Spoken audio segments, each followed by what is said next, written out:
sa plaza. Werte gyud niyang pagkasiksiha.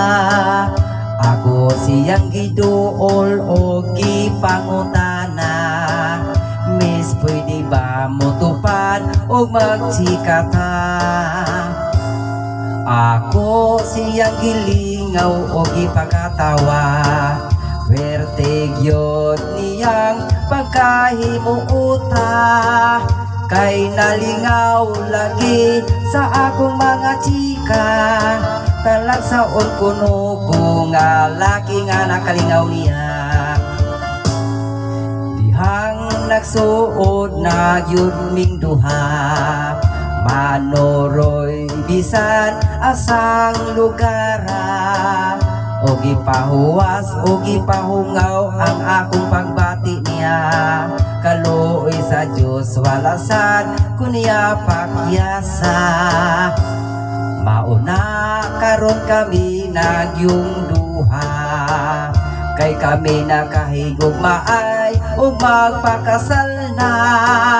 Kay magtukod lagi o pamilya, aron daw kami o mahilo na.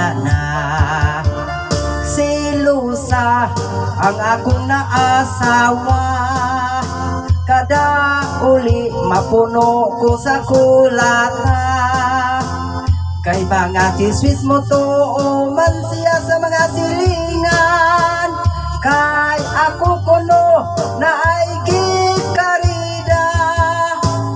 Sugod karon ako ay magamping na, kay lisod ang asawa kung silusa.